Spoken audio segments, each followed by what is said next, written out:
La Journée mondiale sur la sécurité et la santé au travail, édition 2016, s'est célébrée le 28 avril. Chaque année depuis 1996, le mouvement syndical mondial rend hommage aux victimes des accidents et des maladies du travail. Occasion pour les travailleurs, employeurs, gouvernements et les ministères de la Santé, en collaboration avec l'Organisation internationale du travail, de promouvoir la culture de la sécurité. Le stress au travail érigé en défi collectif, c'est le thème de cette édition, très certainement motivée par le rapport du Bureau international du travail, selon lequel 2,2 millions de travailleurs dans le monde meurent chaque année dans le cadre de leur travail à la suite d'un accident du travail ou d'une maladie professionnelle, soit 5 000 personnes par jour. Le stress lié au travail est désormais généralement reconnu comme un problème mondial affectant tous les pays, toutes les professions et tous les travailleurs, tant dans les pays développés qu'en développement. Sur ce, plus de 100 pays ont participé à la célébration de la Journée mondiale pour la sécurité et la santé au travail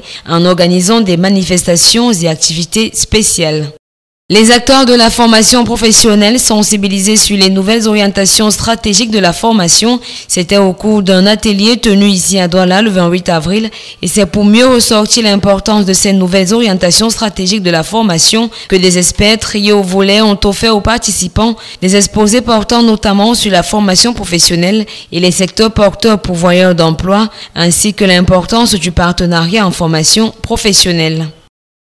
Préparatifs des examens à l'éducation de base, les responsables se concertent à Yaoundé afin de trouver des voies et moyens pour une bonne organisation des examens et concours relevant du ministère de l'Éducation de base, session 2016. Il était question d'outiller les participants en techniques et nouvelles dispositions contenues dans la circulaire ministérielle relative à la bonne organisation de ces examens, mais également de les entretenir sur les méthodes d'élaboration des budgets prévisionnels harmonisés et leur apprendre à effectuer les dépenses conformes au budget prévisionnel assorti d'une traçabilité établie au moyen des pièces justificatives. Ces travaux entendent ainsi doter les acteurs de la chaîne des examens des outils qui guideront leurs actions de l'affichage des listes des candidats à la proclamation des résultats du CEP et du concours d'entrée en 6e pour le système francophone, pareillement pour le système anglophone pour lequel les élèves feront face au First School Living Certificate et au Common Entrance.